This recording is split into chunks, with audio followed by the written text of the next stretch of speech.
TRS party బరితెగి వారు మానసిక ఆనందం పొందడానికి చేస్తున్నటువంటి పోస్టింగ్లు, రోత పుట్టించే రాతలు, పిచ్చి పిచ్చి ప్రేలాపనలు ఇప్పటికే సిరిసిల్ల బీఆర్ఎస్ భవన్ కబ్జా గురైన ప్రాంతం నుంచే ఐఏఎస్ అధికారిని పట్టుకొని అనరాని మాటలు అంటూ సన్నాసని పదం వాడిన రోజే మేము తీవ్రంగా తప్పు పట్టినాం. ఐఏఎస్ ఆఫీసర్లకు కలంకం తెచ్చే విధంగా ఉన్న పదాలు ఉపసంహరించుకొని క్షమాపణ చెప్పాలని చెప్పి మేము డిమాండ్ చేసినాం.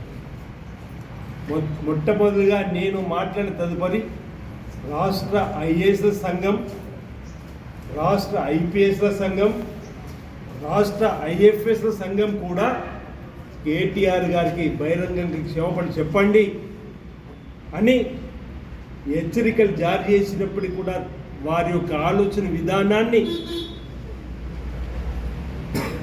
ఏ విధంగా ఇంకా పిచ్చి పిచ్చి ప్రేలాపతో ముందుకు పోతుండడం నిరసనం ఈ 2 రోజులుగా సోషల్ మీడియాలో ప్రధానంగా బీఆర్ఎస్ పార్టీ ద్వారా నడపబడుతున్నటువంటి బీఆర్ఎస్ పార్టీ ద్వారా దుబాయ్ కేంద్రంగా నుంచి నడపబడుతున్నటువంటి కొన్ని సోషల్ మీడియాల ద్వారా ఈరోజు రాజన్న సిరిసిల్ల జిల్లా కలెక్టర్ గారు చట్టాన్ని సంరక్షిస్తూ నేను ముందుగా 1000 ఎకరాలు అనుకున్నాం, మా రెవెన్యూ శాఖ మాచులు 2000 వరకు ఉంటుందని చెప్పనుకున్నాం. అంతకు మించి అవినీతి అక్రమాలు, ప్రభుత్వ భూములు అన్యాక్రాంతమై మీరేమో పట్టాలు దోచుకొని మా వాళ్ళకు పల్లెలు దోచిపెట్టమని చెప్పని పల్లెలు ఉన్నటువంటి ప్రైమ్ టైం భూములన్నీ కూడా రాసిచ్చే విధంగా చేసిన దాన్ని తప్పుపట్టి చట్టాన్ని కాపాడే విధంగా ప్రభుత్వం ఇచ్చిన తన బాధ్యతను సక్రమంగా నెరవేరుస్తూ ముందుకు పోతుంటే మీకు కంట్లో నలసండి అని చెప్పిన భావనతో మాకు వచ్చిన భూములు మళ్ళీ వెళ్ళిపోతుందని చెప్పినటువంటి ఒక భావనతో వ్యక్తిగత జీవితంలోకి తొంగి చూసే ప్రయత్నం చేస్తుండ్రే. ఇంతకంటే నీచమైన సంస్కృతి మరొకటి ఉంటుందని నన్ను అడుగుతాం. టెలిఫోన్ ట్యాపింగ్ రోజు కూడా మేము అడిగినాం. జడ్జీలు, రాజకీయ నాయకులు, ఆఖరికి సినిమా తారలు మాట్లాడుకునేటువంటి మాటలు, భార్యాభర్తలు మాటలు కూడా తొంగి చూసి విన్నదే. ఇదేనా మీ సంస్కృతి అని చెప్పండి. అందుకే కదా తెలంగాణ ప్రజలు మిమ్మల్ని పక్కన మానసిక ఆనందం కోసం పిచ్చి పిచ్చి ప్రేలాపనలు వినే విసిగి వేసారి కాంగ్రెస్ ప్రభుత్వానికి అవకాశం ఇచ్చి ప్రజాధనాన్ని, ప్రభుత్వ ఆస్తుల్ని కాపాడమని చెప్పని ప్రభుత్వానికి అవకాశం ఇస్తే గౌరవ మా ముఖ్యమంత్రి రేవంత్ రెడ్డి నాయకత్వంలో వారు ఇచ్చినటువంటి ఆలోచనతోటి అనేక మంది ఐఏఎస్లు, ఐపీఎస్లు ఈరోజు సక్రమంగా పనిచేస్తూ ముందుకు పోతూ నిబద్ధతతో పనిచేస్తూ ఈ విధంగా ఆరోపణలు చేయడము, అది కూడా సోషల్ మీడియాల ద్వారా ట్రోల్ చేయడం ఎంతకు సబబు అనేది ఈరోజు అనవలసింది పోయి అలాంటి పొరపాట్లు చేయకమని చెప్పి వాళ్ళ కార్యకర్తలకు హెచ్చరిక చేయవలసింది పోయి అతను కూడా ఇంకా ట్విట్టర్లో ఏదేదో పెడుతున్నటువంటి సందర్భాన్ని గమనించమని కోరుతున్నాను. ఈరోజు పత్రికలో చూసిన కలెక్టర్ గారు నాపై ఎలాంటి కేసు లేదండి, కలెక్టర్ గారు నాపై ఎలాంటి కేసులు వెళ్తున్నప్పుడు ఈరోజు కేసు ఉందని ఎక్కడికి తీసుకొచ్చి పెట్టిరని అడుగుతున్నాను. దానికి జవాబు ఇవ్వాల్సిన బాధ్యత కేటీఆర్ మీకు లేదని అడుగుతున్నాను. నాకున్న ప్రైవేట్ పరంగా నాకున్నటువంటి సంభాషణలో తేలింది సుప్రీంకోర్టు సైతం క్వాష్ పిటిషన్లో కొట్టివేయబడ్డటువంటి కేసుకు సంబంధించిన అంశం అనేది. కలెక్టర్ గారు నాపై కేసు లేదు, ఒక ఐఏఎస్ అధికారి నాపై కేసే లేదన్నప్పుడు, ఆ అంశం చర్చకే లేనప్పుడు ఏ విధంగా అతని పైన సోషల్ మీడియాలో నిందారోపణలు చేస్తూ తన వ్యక్తిగత జీవితాన్ని, కుటుంబ జీవితాన్ని చిత్రీకరిస్తూ ఐఏఎస్ అధికారిని అవమానపరిచడానికి క్షమాపణ చెప్పండి అని చెప్తున్నాడు. లేదు, చట్టపరంగా వారు ఇచ్చినటువంటి కేసు ఎదుర్కోమని చెప్తున్నాడు. నిన్నటి రోజు ఎలక్షన్ కోడ్ నడుస్తూ ఉంది. వారి జిల్లాకు ఎన్నికల అధికారిగా కూడా పనిచేస్తున్నారు. ఈ మాత్రం ఇంగిత జ్ఞానం కూడా లేదా కేటీఆర్ మిమ్మల్ని అడుగుతుంది. ఎలక్షన్ కోడ్ వస్తే ఇప్పుడే నేను వస్తున్నప్పుడు చూసిన మా ఇందిరాగాంధీ గారి బొమ్మ కూడా ముసుగు వేసింది. వస్తున్నప్పుడు చూసినాం, ఈ మధ్యలో శిలాపలకలు వేసినాము.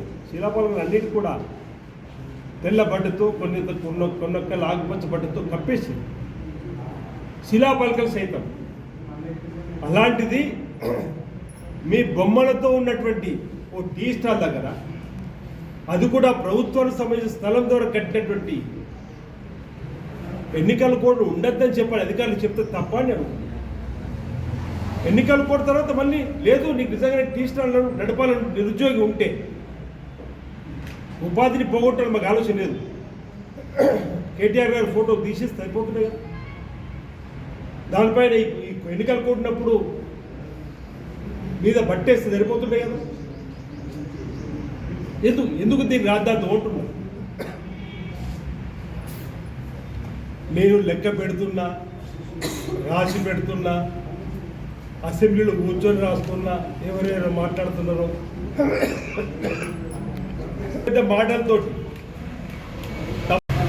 లెక్క పెడుతున్నా, రాసి పెడుతున్నా, అసెంబ్లీలో కూర్చొని ఎవరెవరు మాట్లాడుతున్నారో చూస్తున్నాను. ఒకరేమో బ్లాక్ బుక్ అంటారు, ఒకరేమో రెడ్ బుక్ అంటారు, ఇప్పుడు కొత్తగా పింక్ బుక్ అంటున్నారు. అరే నీ 10 ఏళ్ళ అవినీతి అక్రమ పాలనలో రోజు 10 మంది మా కార్యకర్తలు అరెస్ట్ చేసినా భయపడలేమంటున్నారు. తప్పులు చేసింది మీరు,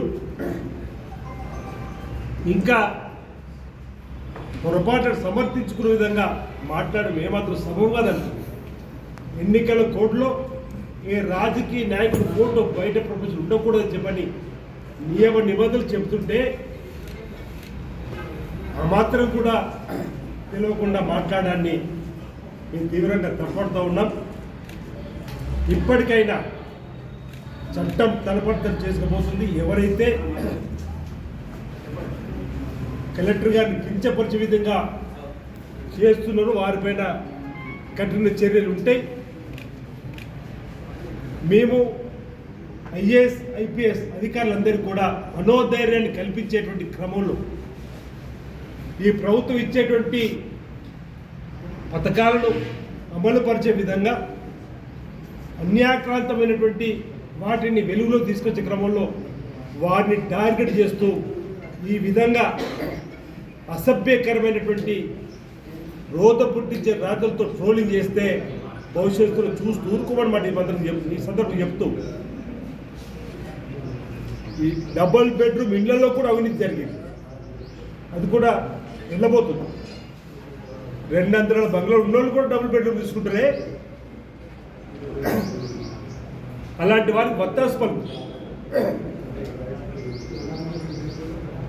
ఎన్నికల కోడ్ ఉందని తెలిసి ఈ విధంగా చేస్తున్నటువంటి వారిని వెనుకేసుకొని రావడం కేటీఆర్ గారికి ఎంత సబబు అనేది ప్రజలు విద్యులు ఆలోచించవలసిందిగా ఈ సందర్భంగా కోరుతూ, తప్పనిసరిగా సిరిసిల్ల ప్రాంతంలో జరిగినటువంటి భూ భాగవతాలు కానీ, డబుల్ బెడ్రూమ్లో జరిగినటువంటి కార్యక్రమాలు కానీ, ప్రభుత్వం ద్వారా వచ్చినటువంటి నిధులను అప్పటికే వేసిన రోడ్డుకు తిరిగి రోడ్డు వేసినట్టుగా తీసుకున్న బిల్లు వివరాలు కానీ, మీ స్పెషల్ డెవలప్మెంట్ ఫండ్,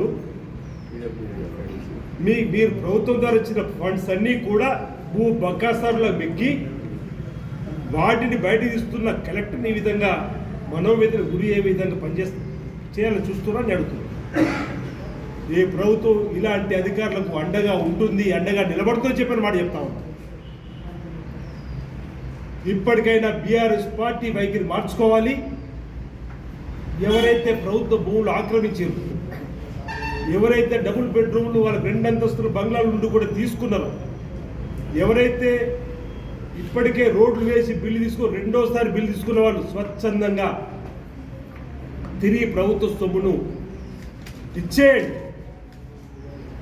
అంతేకాని ఈ విధంగా ప్రభుత్వం చెప్పేటువంటి ప్రభుత్వం ద్వారా పనిచేసే అధికారులపైన వాళ్ళ మనోనిబ్బరాన్ని సడలించడానికి మీరు చేసే ప్రయత్నాలు చూస్తూ ఊరుకోమని సందర్భంగా తెలియజేస్తా ఉన్నాం.